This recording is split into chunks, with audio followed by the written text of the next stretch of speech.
Welcome to the Hansen Brothers podcast. I'm Timmy and joined by my brother Kevin. We are teammates and world champions in Rallycross. This podcast is our space to catch up while traveling the motorsport world. Welcome, Kevin. How are you today? Thank you. Yeah, I'm good, thanks. It's raining and it's really cold here in London, or just south of London where I am. And but I'm good, thanks. How are you? Yeah, good. Me too. We haven't really spoken since Istanbul, but I feel like it's been kind of a slow week. I'm still kind of tired. I guess it's like post-season tiredness kicking in. Yeah. I mean, same. I've also been, not let's say tired, but I also just let go a little bit of the strictness of training. Just had a calm week. It's been quite nice. We always like flat out training and focusing on the next thing, eating healthy all the time, which is just a bit stressful sometimes. It was nice just to let go this week a little bit. Still done a little bit of training, but had a good time. Met a lot of nice people that congratulates us and myself on the great results that we have had, which is really nice to see how many are following us. And then obviously with the drop of the podcast the last week, we had so much great response on that. So yes. I think overall it was a really nice weekend. I had a really good weekend. I went to a food festival, which was really cool, with like loads of sandwiches. That was like knockout. Went to a few pubs and just had a nice Sunday lunch. A bit the UK lifestyle. Yeah, that sounds good. My proudest moment of this past week was like summed up this morning, because winter is coming to Sweden now. It's negative degrees outside. It was like -3 this morning. But what I've been doing like over the weekend is I've been cleaning out the garage. Like I've got my bikes and stuff in there.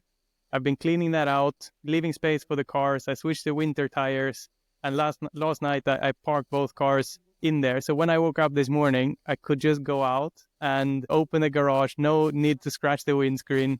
It's little wins in life, but I was so proud of myself that I had done that. It's boring cleaning out the garage. Yeah, but that's a good win. I also saw on socials you were shopping up some wood. Yeah, I love that. It's like such quiet times, like the forest is behind, chopping wood. I found some good song that summed it up. Oh, nice. I mean, I remember last time I was out, I came to you, it was like, I think it was like after 2019 or so, when I had a bit of a tough time mentally and I was quite anxious and all of that, when I really suffered for a while. I had to take some time off. Then I went out to you, we shopped wood together, because it's quite nice, it's therapeutic. You focus on something, it's a little bit physical, and you kind of like let go of everything. I think that's quite nice. And you always like that. You love fixing around your house, small things all the time. That's like if we speak, then you're like, wow, I've been doing this today, chopping wood, or I've been, fixing the roof every time. Yeah, it's good stuff. Taking care of my home, from taking care of my family. It's like, it feels good to do something proper. How's the little guy? He's doing well. He's like starting to touch things with his hands now, starting to be more aware. He's That's nice. Pooping a lot. Just like his father. and uncle. Yeah. Okay. More seriously though. What are we going to talk about today? So there are some big news from the FIA about the World Rallycross Championship that we will go into later. But first, because this is a new podcast, we wanted to get to know our listeners. So we have asked on Instagram what they wanted to ask, and we got on so many questions. Let's dive into it. The first question that I got, and I think it's a good, like, light-hearted one to start off with, is front-wheel drive or rear-wheel drive, Kevin? I'm terrible at rear-wheel drive. I never raced one. I did one time on the Swedish national camp, and it turned out pretty bad. I was slowest, and it was a rallycross course. Everyone was like, you're going to be the fastest. And I was dead lost, because rear-wheel drive is not my thing. So front-wheel drive for me, that's where the precision and the really, really like fun driving is for me. And you? Yeah, I mean, like for fun, for sure you go rear-wheel drive, right? And if it's like a cross kart, they are rear-wheel driven. Like they are awesome to drive. But in a bigger car, I find it the same as you. I'm not good at rear-wheel drive. I don't really understand how to squeeze the last bit out. Like you have to be super specialist in rear wheel drive, but when you are, like, people go crazy fast. But I think to go fast, I would pick front wheel drive. For fun, rear wheel drive. Yeah, I mean, it's such a different driving style. On front wheel drive, it's a bit more like four wheel drive. You have to drive on, obviously, on the front tires, brake late, turn it around, go again. Rear wheel drive is always like, it's not really our driving style. Having those like high minimum speed and always carrying that around is, no, it's bit It's tricky. hard. I'll go on if you like. Tell me about Kenneth's air guitar dancing skills. I think whoever asked that must have been in our midsummer celebration, No, right? actually, it's I think it's someone that I've seen it when he did it on the pre-grid in Montalegre. Because this guy, he was not on the midsummer party, or if he was, I was very drunk and do not remember a lot of people. Okay, but during midsummer though, he was flat out with the air guitar, AC/DC and air guitar, and maybe Yeah. he got in the mood again on the pre-grid in Montalegre. I mean, he loves that place, and Yeah. he just he leans back and he kind of goes on the knees. What is the guitarist in AC/DC? Like he's a very special character. I can't remember what his name is. Maybe people can let us know in the comments. But that's Kenneth's favorite bloke in the world, I think. Yeah. One of my favorite questions here comes from Sven Kretschmar. He used to be my mechanic in Formula BMW. Yeah, Sven. Yeah. And he's asking two questions here. First of all, hey, when you look back, how was your times in single seaters, Formula BMW? It's nice that he's asking that. He's got a follow-up question in a second too. But honestly, I don't think I've ever said this on camera, but I actually really struggled through that time. Like I hated the team. They were like really bad. Sven made it survivable. He was like my hero in the team. He was supporting me. He was amazing to me and really kept me going through those 2 years. But the engineer in the team was not nice. I always said I would one day when I get to Formula One, I would call this guy out and tell that he's not good. Maybe this is my revenge time. But no, he would after we had a bad session, you come in and you would hear that oh, you did this wrong, you did this bad, why don't you do this better, you shouldn't have done this better, and so on. And when you're full of hope and you're just a teenager, and then you just get mountains of criticism every single time you're on track, how everything was just bad every time. It really wore me down during those 2 years. But the only thing that kept me going was Sven as my mechanic, and he's an absolute legend. So thank you for writing in. Actually looking back, it was difficult times, but I learned so much. We ended up beating Carlos Sainz for the third place in the championship in 2009. So Robin Freins won it, Jack Harvey was second, I was third, and Carlos Sainz in his rookie year, he was fourth. So we had some great times. I learned so much. But his follow-up question, Kevin, why were you not driving single seaters? I think mostly because my dream was always rallycross and to be like our father, win the European Championship, and I was never really drawn into Formula racing. I think you were kind of you always were a little bit distant from racing when you were younger. You started a bit later. You didn't really want to get involved. My parents or our parents have told us that you were a little bit distant, but you always knew stuff. But I think you wanted a bit of your own career, and that's, I think, wasn't really my thing. I always wanted to do rallycross, and I also saw how sad you were, because they really, brought you down a lot. I mean, you hit, in Sweden we call it when you hit the wall. I don't know if that's an international way to say that, you were completely worn out and burnt out from trying to chase sponsorship. And the pressure of that race, and you, like you said, you're just teenagers in Formula race. People forget that. They look at Formula One and just these are incredible athletes, yes, but all the younger ones, they're just 14, 15, 16, and the pressure is just incredibly high, and so much, bad people that are not even happy when people win. And I didn't really like that. I think for me, the world of rallycross and off-road in general is so much warmer and nicer, from at least what I saw when I was very young, and that's what I always dreamt of doing then. But I mean, I remember you sitting in the couch at home being chasing sponsorship, and I was next to you watching, and you weren't happy. And I think that's also scared me off a bit. Yeah, but that's spot on. And there's something about the culture in off-road motorsport that is very different to racing. So I think the hardest thing for me when I was there is something that you kind of hear little bits about in Formula One today, how people struggle with mental health, for example, and like there's a lot of pressure.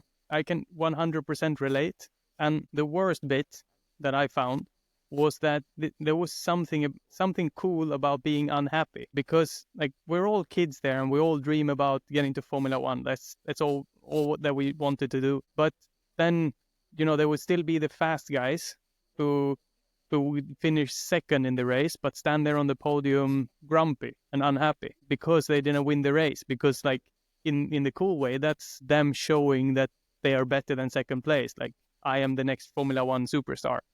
But what that did to the whole paddock was just to show that, second place wasn't good for him. And I had a great race coming, fourth or third or, eighth, whatever. Like, the competition was incredible. And then he's unhappy with second. That must mean I'm absolutely useless at this. And there was so much pressure like that. And that unhappy culture was, I think, the reason why I left. And I didn't have enough money. But that's all. Classic motorsport. Whoever does have enough money. But I think, if you look at in the racing world in Formula One, I do really think that the happy people, the ones that like Lando, he's always been happy on the podiums, and Charles and Carlos, like those people that enjoy it, and Danny Rick, like those people, they've always been happy and positive people, and they made it there because they're good racing drivers in Formula cars. And they were happy, so they were likable. But if you're there grumpy, never good enough, who wants to be around that? Like, that's why also I love rallycross and supporting the youngsters in this world, because everyone's happy and dreaming and positive, and keep fighting. And that's like there's a glow that you can see on people, which is so nice. And I think really in the Formula world they could do a bit more of that. I think that would be nice. Yeah, I've got a rule since that time. Like, since I grew up a little bit and I got some distance to it, I got a rule that whenever I'm on the podium, we celebrate. Like, doesn't matter if we won and got a penalty and then ended up third, second, whatever reason you're on the podium, it's a good day and you have to celebrate it. Yeah, that comes from those times. Yeah, that's a good one. I've got a different question here from the World Rallycross expert commentator. He's asking, which is the best Xara livery? So Xara is the Citroen that our father raced, and the most iconic rally and rallycross car. Which is your favorite livery of that, Timmy? The most Hal Ridge question of all time. It's definitely, but I have a clear favorite though. It's definitely the one with like the black above the headlights, So it was a red car, 2003. white headlights, and then like these triangles in black on top of those. Like, that car was fast. Yeah, that was the 2003, and I know that because in the 2002 and 2003 years, the 2002 Swedish Championship and the 2003 European Championship was the only videotapes that Grandma had at home when I went there after school, and I watched them over and over and over again, and I just remember that iconic livery in 2003. So it's a good one. I think also that one is mine from my dad, our dad, and then also the really I love the one that was the Michelin blue bumpers on the WRC car. Really weird design, not really good, but like iconic. And I thought that was really really cool because it just stood out so much. And being like, it's literally just a blue bumper, front and rear, and then just a little bit of design. It was just a bit weird, but like I love it. It's just something that I remember seeing Seb drive, and he was one of my idols, except for Dad. So for sure that was beautiful. Yeah, but there's also something about a car that's winning. Like, in hindsight, it always looked good, right? Yeah, for sure. I've got one here. Will you guys ever return back to Nitrocross and leave electric vehicles? Kind of a big topic among the fans, I think. Yeah, so Nitrocross, we first of all on the series, it's had a little bit of a pause. I think they had some difficulties internally, so they put a pause on the championship, and we don't really know if it's coming back or if it's coming back in a different way. Obviously, we've seen Rally X going to America. Maybe there's some sort of partnership there. We don't know. American Rallycross has always been a little bit up and down. I think Nitrocross was the most promising era of American Rallycross, which is great, shows the interest, and the cars there are really cool and really quick. People maybe don't know, but we were really close to enter Nitrocross for this year, like for the season that, let's say, they're currently in. But after this happened with the pause, we kind of put a halt on our efforts as well to see where everything lands. So yes, we were going back, and it was really, really close to be confirmed. And we had a great partnerships and partner out there lined up. But obviously, we won't say who that was. It was so close, which really bummed me when everything got put on hold. And I had it written down, in my calendar in my phone, like we are going. So I think that says how close we were at coming back, and it would have been amazing to be in Nitrocross again. Yeah, I mean, you drove the car. I mean, I never got the chance. I was really looking forward to that. But how was it to, obviously F1 is going to Vegas this weekend. You drove that car in Vegas. Like how was that full experience? Yeah, it was awesome. I mean, the car is so fast in a straight line, and it handles much more like an old school internal combustion supercar because it has the prop shaft. I think we spoke about this in the previous episode, and that car just feels similar because it has the prop shaft, and then in a straight line it's a rocket. It's pretty heavy though, so you got to slow down quite a lot in the corners, and the tires was not really happy to slide too much on the pavement. But yeah, to race there in Las Vegas, jumping the gap jump with a sphere behind, and we were just next to the strip. I mean, yeah, it was so good. It's so sad that what's happened to Nitrocross right now. Yeah, I was texting Travis a little bit, and he was also super bummed. And nobody really knows what is going to come out of all of this. I just hope they come out in a good way and find whatever they need to find to carry on and keep growing. Because I mean, they had big expansion plans, and I think it was really taking off. Some great sponsors coming in. So yeah, I really hope that comes back. Yeah, I've got one here for I think a little bit both of us. You lot ever on the sim racing? From Will 50VY. Yeah, I also had a sim racing question lined up next. Yeah, that was could you share some sim racing tips? Review your favorite sims. So first, are we in sim racing? I mean, I race for Veloce, that is a sim racing company as well. But really, honestly, I mean, I can see in the background our sims there in the HQ, and we used to during COVID do so much esports because that was really what was thing, and you were really successful at it. But I think since then I've not done much anymore. I think I even canceled my subscription on iRacing. But from time to time, it's really fun to go up and race, and it actually does refresh your mind a little bit. I think as you know, this year we didn't have a lot of races. I think one of my learnings from it will be that I do think I need to do a bit more, in case there is no test or a lot of driving back to back, then I will be a bit more in the sim next year just to warm up that brain for racing, work on some small things and stuff. We should do that actually, Kevin. This winter when you're back in Sweden, like why don't we just sign up to a couple sim racing events? Because it was fun during COVID. Yeah, it was really fun. And it is really good practice because in the end of the day, you have to be precise, you have to learn, you have to think, how can I use the brake, throttle? Can I get some rotation there? Obviously, we don't have a motion sim. It's just static, but I think we should sign up for a couple of ones this winter. I think it'll be really fun. And also, they're side by side there. And, maybe you on dad duty might not be able to sit up until 10 p.m. in game, but maybe we can do a bit of it during the day. Yeah, we should. And on the question of like if we have some good tips, my best tip, I think, is to play the game, not to try to mimic how real life racing is. That's how I won the Race of Champions in what was COVID year? 2020? Yeah, 2020. Yeah. we were also doing the World Rallycross Sim Racing Championship. I actually won that championship also. I don't know where I was suddenly good at sim racing. Yeah, it's because you're a geek. You're very obsessed with just learning repetitively and taking a lot of time. It suits you perfectly. You should be an esport driver on your off time. They make so much money anyway, and prize money.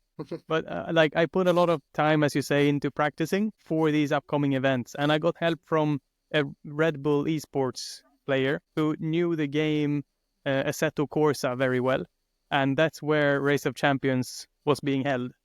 And for one tip that he told me in that game was that you have to turn up the volume of the tires all the way up, because you got to listen to your tires starting to squeal, and when they just begin, it's fine, you're on the limit, but when you hear that too loud, that means you're sliding.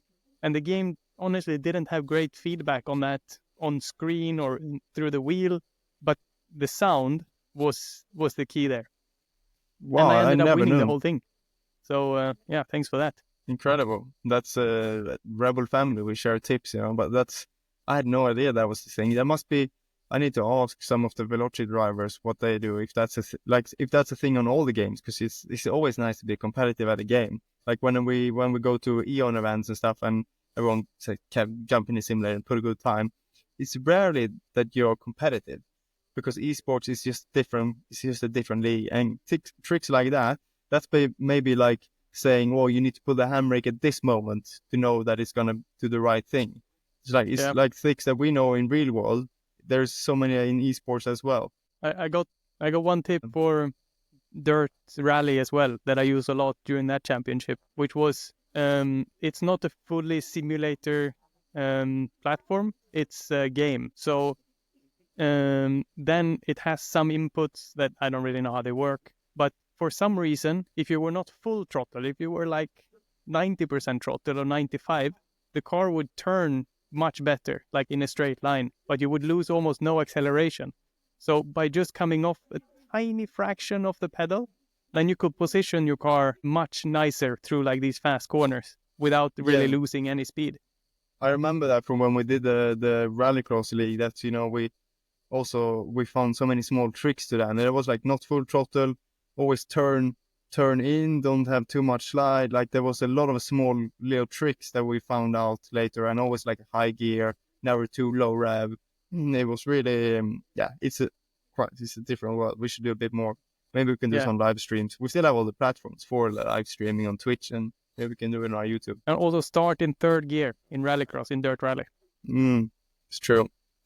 Are you going back to Loyac one day? Well, I mean, I was invited to drive there this year in the French Rallycross Championship. It didn't happen in the end, but yeah, I would love to go back. I hope the World Championship goes back one day, because the French, it's just a fantastic place. It's like our second home. So many fans since our father raced, and since we raced with Peugeot, and to have a race in France is like coming home. And many people say a lot of things about French food. I love it. It's fantastic when you good proper experience from it. So I would love to come back, and if it's Loyac or if it's, I don't know, Essay, Dreux, I just want to go back, because it's such a great atmosphere, and they're so passionate for Rallycross. You can see it on the French Championship where you drove. The amount of support for the sport there, is just incredible. Yeah, and I spoke to Patrick, who runs the Loyac event, when I went to race in Dreux. I mean, that's how the French say it.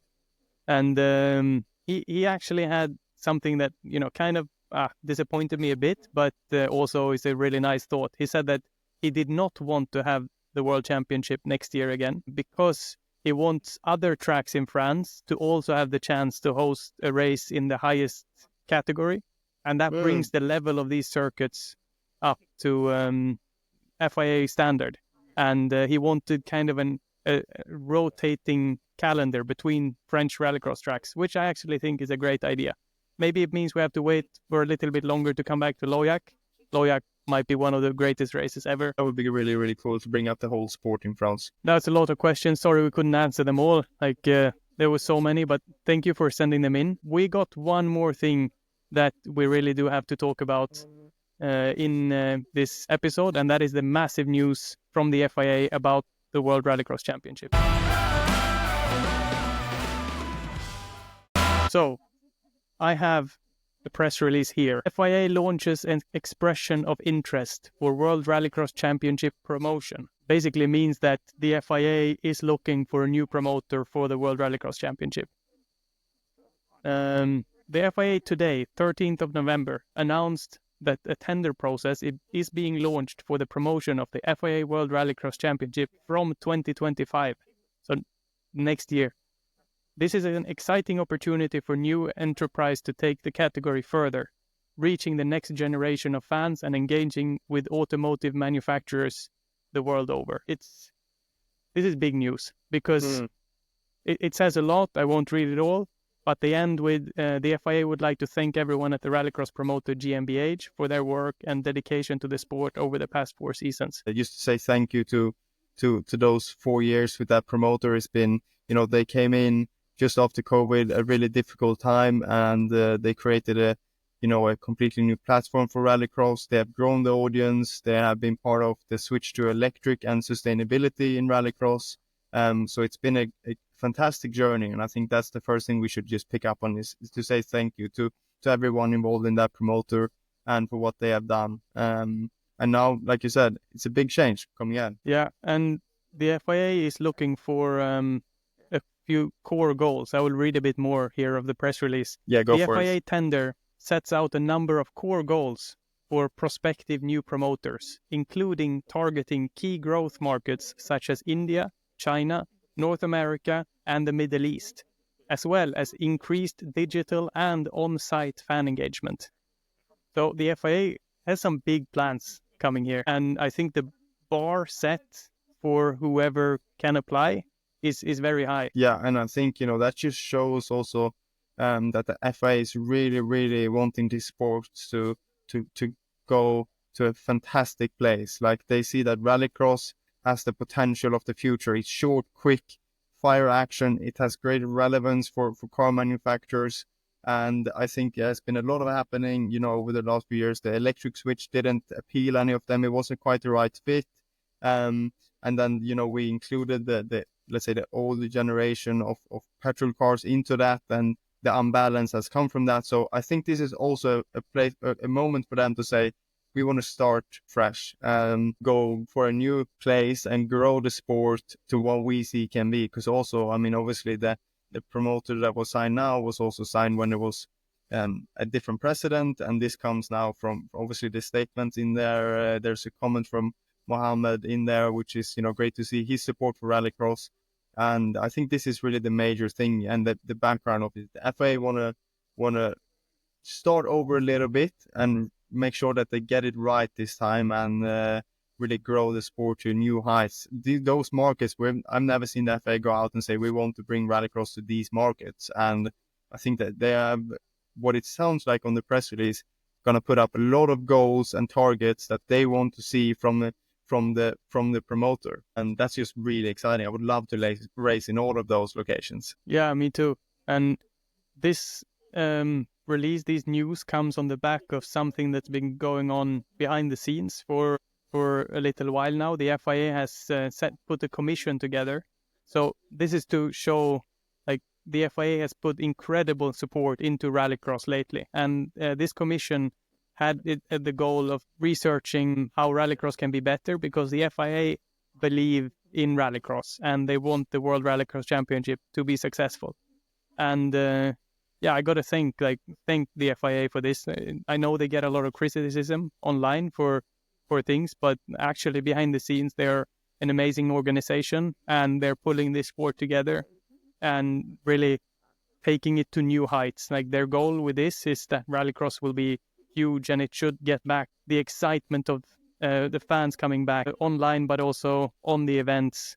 We don't know anything what this will actually mean, but there is one thing that is clear, and that is that the FIA wants Rallycross to be fantastic as it can be. And just to mention on that point with the World Rallycross Commission is that previously World Rallycross went into the Off-Road Commission, which is Autocross and Rallycross, and that commission then reported to the World Council. Now as we are a world championship, all world championships should have their own commission that reports directly to the World Motorsport Council. So the World Rallycross Championship, not the support categories, they still report to the World Council. This commission gets direct access, so we can push through much more change much quicker. And this was something that I think started the whole process somehow of, we are putting more and more efforts. We're taking step by step. I think they were a year or two, they were considering, should we close down this sport because it's not delivering enough. We're not getting it to where we want. But then, they also, this is a greater sport possibly that we have. And we want to grow this as much as we can. So let's take control now. Let's redo some things and move forward. And obviously, the change is great.